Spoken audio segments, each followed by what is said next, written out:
Hello, everyone, and welcome to episode 3 of Materia Live. I'm Alex, I'm Andy. and we just got back from Retro World Expo. It's a retro gaming convention in Connecticut. It was the first one I've ever been to. It was the first one Materia went to as a vendor. And yeah, we're just going to be going over our takeaways and going over how the show went overall. So I'll lead off with a question, which is just overall, what are your thoughts? How do you think the event went? The event went great. I had a great time. It was actually a lot of fun seeing all the people there enjoying and hunting for retro video games. It was also a really great time meeting other vendors and kind of just making connections, both customers coming in and buying stuff, but also, like I said, the vendors, just meeting new people that, I'll hopefully get to see again. So, yeah. Yeah, for sure. I share a lot of the same sentiments. I think that was really cool. I learned also that I can get tired of looking at video games, though. I was getting fatigued. There were a lot of video game spines to scroll over, but it was worth it at the end of the day. Yeah, a lot of it blurs together. No, for sure, especially Switch. Yes. Goodness. But yeah, I think we were very successful. People appreciated that our booths were maybe a little smaller than some other people's booths, and we were a little more focused in on what we were bringing, so that we could save them from the fatigue that we were experiencing. Yeah, several customers just came up and with lists of games they were looking for, and it was great when we had them. I actually think one of the most memorable interactions was the guy wanting to come in and play. He wanted to play all the DS Dragon Quest games, and we had all three. We had 4, 5, and 6. He bought all three of them from us, and he was so excited, and I was excited for him because I love those games, and I, just knowing he's going to go home and get enjoyment out of them, similar to what I got. I don't know. It's like those are the reasons why I love video games and I've been into them. I think when you stumble upon a game or a franchise that feels like magic, being able to share that with other people and watch them have similar experiences is really fun. So Magic the Gathering. No, I've been trying to think about Magic. I've been trying to think about being on the money side, like on the flip side of the whole convention talk is, yeah, it was at its base level, like just a lot of business transactions over and over and over again. And you could definitely get focused on like the money side of it. And did you, as a vendor, did you make back what you invested in it? And would you do it again? And all of those things. So there's a lot of talk about that. And so I spent a lot of time trying to think and process, what is it about this hobby that really like matters to all of us and makes us want to do this?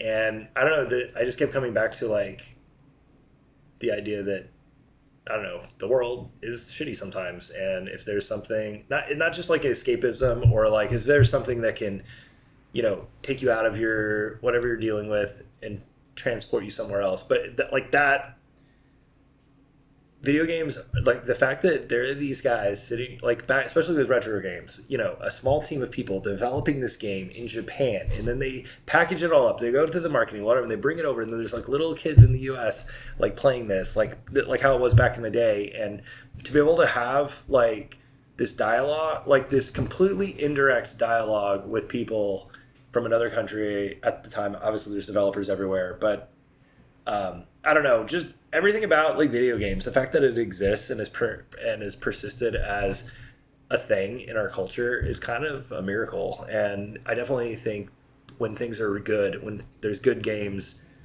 and it is magic to some degree. And I think that's what draws us all in whenever we whenever we have one of those touchstone moments with something. So anyway. Yeah, 100%. And I think it's also really cool seeing the span of different reasons people do collect. Like I remember a friend of the store was talking to us at our booth, and he said he was looking for every version of Tetris, which I thought was really fun. That's just such a cool little thing to do. And yeah, I mean, people's goals as both a collector and a vendor change and differ, and you can really see that through what they're selling or what they're buying. And I think it was just very cool to get all those different perspectives. And also, imports are awesome. I think that's another major takeaway that I got from this expo. There was a booth that was mostly or just purely selling like complete in box retro games, and I think that was besides ours, the coolest booth there. They had some really awesome and interesting things. A lot of Puyo Puyo, a lot of Twin Bee, which I'm always a fan of. And it was really cool talking to them about what they do and why they decided to do that. Yeah, we should post like links in the comment or in the description, because I think that's Rewind. I think they were Rewind video games, or I don't know. We can double check that. But yeah, the import game booth was awesome. The guy who ran that was such a pleasure to talk to, and yeah, I agree. Like, I think whenever I go to a video game store, I always gravitate towards the imports if they have them, and I wish more places carried them. I don't think there's enough of an appreciation for that. Obviously, a lot of it's in Japanese, so you can't even play it. But there's tons of stuff you can play, even though it is in Japanese. And a lot of times the Japanese games have English in them anyway, and it's like exact, one for one of the English version. But yeah, the artwork and the boxes and those video games as objects is just really cool. So that was awesome. For sure. No, Japan has mastered the ratio of boxes perfectly somehow. Yeah, every like single the system. scale, like the dimensions of the box and the packaging of all of it. It's all very like Japanese, and it's amazing. And a shout out to Jay Sibbs for the Tetris pickup. We should get you on the show for some Tetris talk at some point. So, for sure. Yeah. So what else? What was the most rare game you saw at the convention? The most rare game? Yeah. I saw a couple rare games. There was a loose copy of Web of Fire, the Spider-Man 32X game. I feel like if I had looked hard, maybe there was a box copy there. I'm kind of surprised there was. I didn't see a box copy, I guess, but there was a loose copy of that going for $900, which is nuts. I saw that in the wild as a kid exactly one time, and my dad would not give me the extra $10 to let me buy it. Rip. I don't know. There were a lot of test carts. There were a couple of people that had like some pretty old, like kind of video game history type pieces that were really cool. So that stuff is awesome. There was a copy of Rule of Rose. I don't know if that game's even that rare. It is expensive though. It's like $900, which more power to you if you do that. I hope you have a fun time with it. I think my goal going into this, besides just working, obviously, was to get a lot of the more higher ticket items that I've held back on throughout my life. I had a rule that I don't spend over $60 on any game. I had, before this convention, I really had only broken that rule like 4 times. And then during you broke the it convention. 60 times? Yeah, I broke it a ton. But I did get all of the games of my dreams. Like I was going over just like my ultimate game bucket list, and I was surprised at how much I did cross off from that list. And I thought that was super awesome. I crossed off a game on my list I've been looking to get for a long time. That would be King Salmon for the Genesis. Yeah, an amazing, pretty amazing fishing game. Wonderful game.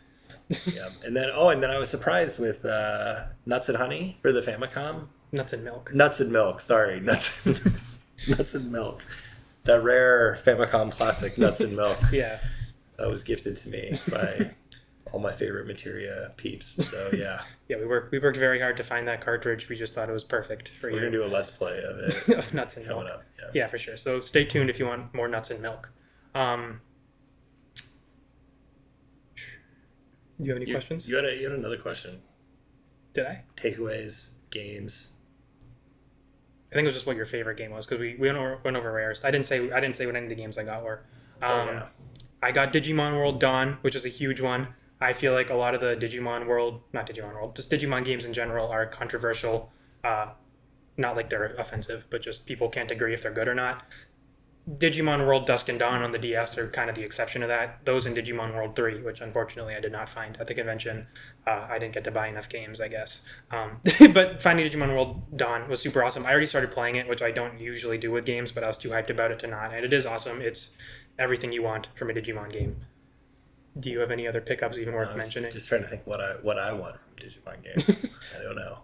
I love seeing all the homebrew at conventions. Mm-hmm. I wish I'd picked some stuff up. There were definitely a few things I saw, but I didn't. I don't know. I guess for me, I got a piece that I've been looking for a long time. It's not rare by any means, but it's kind of hard to find a decent box copy of Star Fox 64, the big box version. I don't know. I think that's one of my favorite games of all time. My favorite game on the N64.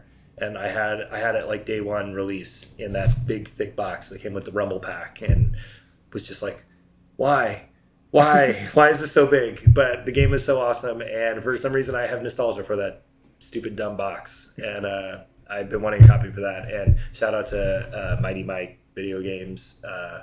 He hooked me up. So yeah, Star Fox 64 big box. Yes, he sold me Kirby Avalanche and Custom Robo, so thank you for that too. Kirby Avalanche is awesome. Custom Robo is probably awesome. Do you have any, like, how will this convention inform our business model going forward? Yeah, well, I mean, I think one of the coolest things about the convention that I definitely want to mention is how many people came up to us and recognized us from Instagram or like YouTube. And I don't know, just the fact that there's people out there watching, like in the area that recognized us and then came to the convention, not just to see us, but obviously when they saw us there, they recognized the store logo and kind of like all the hot pink branding and stuff, and they recognized you and me from these shows. So that was incredibly rewarding. It makes it feel like it's all worth it. So I don't know. I think I'd like, I keep wanting to make more content like this, and hopefully, if you're ever at a convention and see us, definitely feel free to say hello. Yeah, for sure. No, that was really cool. I think that hyper-specific place is the only place we ever would get recognized. But it is cool that it happened, and it happened more times than I thought it would, which was really awesome. It is cool to know that people really are watching this and they're appreciating what we're doing, because we like doing it. And as a thank you, we're introducing a new segment, Unprompted Video Game Recommendation. Andy, recommend everyone a video game. Recommend everyone a video game? Every person on Earth. Star Gladiator, Capcom fighting game on the PS1. I think I heard rumor it was announced on the new Capcom fighting game collection 2, volume 2. I haven't had a chance today to go look, but that is the rumor, and that if that is true, that is awesome, because it is one of the most amazing Capcom fighting games I've ever played. It has a crazy backstory. It started out as a Star Wars game, and then the Star Wars game became the game none of us know how to pronounce, the Masters of the Terrascus or whatever that game is, which sucked. But Capcom still had all the building blocks of an actual awesome sci-fi fighting game, and they made Star Gladiator out of it, which had a follow-up Plasma Sword, whose main character, when I'm blanking on his name, is in Marvel vs. Capcom. So yeah, if you play any game this year, it has to be that. It has to be Star Gladiator. Or my unprompted recommendation, which will be Lego Racers on the N64. I do want to play that game. It is really fun. It's not multiplayer, which is kind of a huge oversight, because that's the N64's whole thing, and that's the whole point of racing games a lot of the time. But the cars are Legos, and you get to build them, and it has fun power-ups. It's just a very solid kart racer where they're Legos. If you're into that kind of thing, you definitely should play this game. It is a very fun racing game on the N64, which is a platform that has a lot of good racing games, in my opinion. Yeah, when someone I slept on that game, knew nothing about it, and then when people describe that game to me, I'm just like, that sounds like my jam, 100%. So yeah, I'll have to try it out. It's very fun. I'm a big fan of it. I got a giant calzone. It was maybe the biggest calzone I ever saw in my life. It was not the price that I would think it's like a family-sized calzone, but it was gigantic. I also ordered stuffed mushrooms, and they were deep fried and not stuffed. I won't say the restaurant's name, but the calzone looked legit. My sandwich was good too. The calzone was pretty good, but the mushrooms I'm sad about, and I'll never forgive them. But that's okay. Oh well, Connecticut, get it together with your stuffed mushrooms. I did have an awesome poke bowl though. Connecticut blew me away with its poke bowl options. So yeah, get that if you're ever in Connecticut for any reason. So we'll definitely go back. Yeah, I think to Retro World. Yeah, I mean, not Connecticut. Well, we'd have to go back to Connecticut to go back to Retro World. But that is another good point. Is do you think you'd want to do more conventions? Would you want to do Retro World again? Would you want to branch out and even do like maybe further away ones? Because there are not that many close to us, is what we found out. Yeah, there's definitely several I've always wanted to attend. There's definitely I follow a lot of different podcasts of people that have recommended like games. There's a lot of games journalists I admire and have talked about certain conventions in the past, and I'd like to definitely go check out some more. Even if we aren't a vendor at all of them, I definitely want to go check some out. But I definitely think it was fun doing it, and if there's a chance for us to do it again, sure, yeah. Yeah, definitely. And yeah, even if we're not directly selling stuff, it still is just cool to talk to people and see what's up. I think you did a t-shirt trade, I believe. Yeah, there was a panel. There was a guy who was on a panel for a barcade. It was a panel of all barcade owners, and I met him. He has a barcade in Beacon, New York, which is near here. But I got to talk to him about what it's like being an arcade owner and working on arcade machines and things like that. So that was super cool. And we did do a T-shirt swap. So maybe I'll wear his shirt next time I'm on the show. But yeah, that was just the community. Like beyond the sales, beyond everyone like hunting for the games, like you do really get to meet people that are into video games as much or more than you are even. And to build, anytime you get to build that community in real life also, like, which is hard to do with video games anymore. Like, I don't know, it's just a great time. Yeah, definitely. And you could build community with up to 10 people on Saturn Bomberman. That was really cool. They had that set up. They had a very good selection of arcade games and like just console setups there. Yeah, the console setups were legit. I know I'd like to try to replicate that 10-person Bomberman here in the store sometime. Yeah, if you guys have any ideas of things you want to see in the store too. Yeah, definitely comment that down below, and definitely expect more Sega Saturn love and import love from us in the future. We're both big fans of all that. With that being said, do you have any more closing thoughts about Retro World? Anything you want to add on? No. Nice. All right. So, thank you everyone for watching. Yeah, like I said, if you ever see us out at a convention or anything, feel free to come say hi. It is really awesome seeing that people are watching this and enjoying this. If you have any ideas for topics you would like us to cover in the future, comment that down below. Make sure to like and subscribe, and thank you for watching.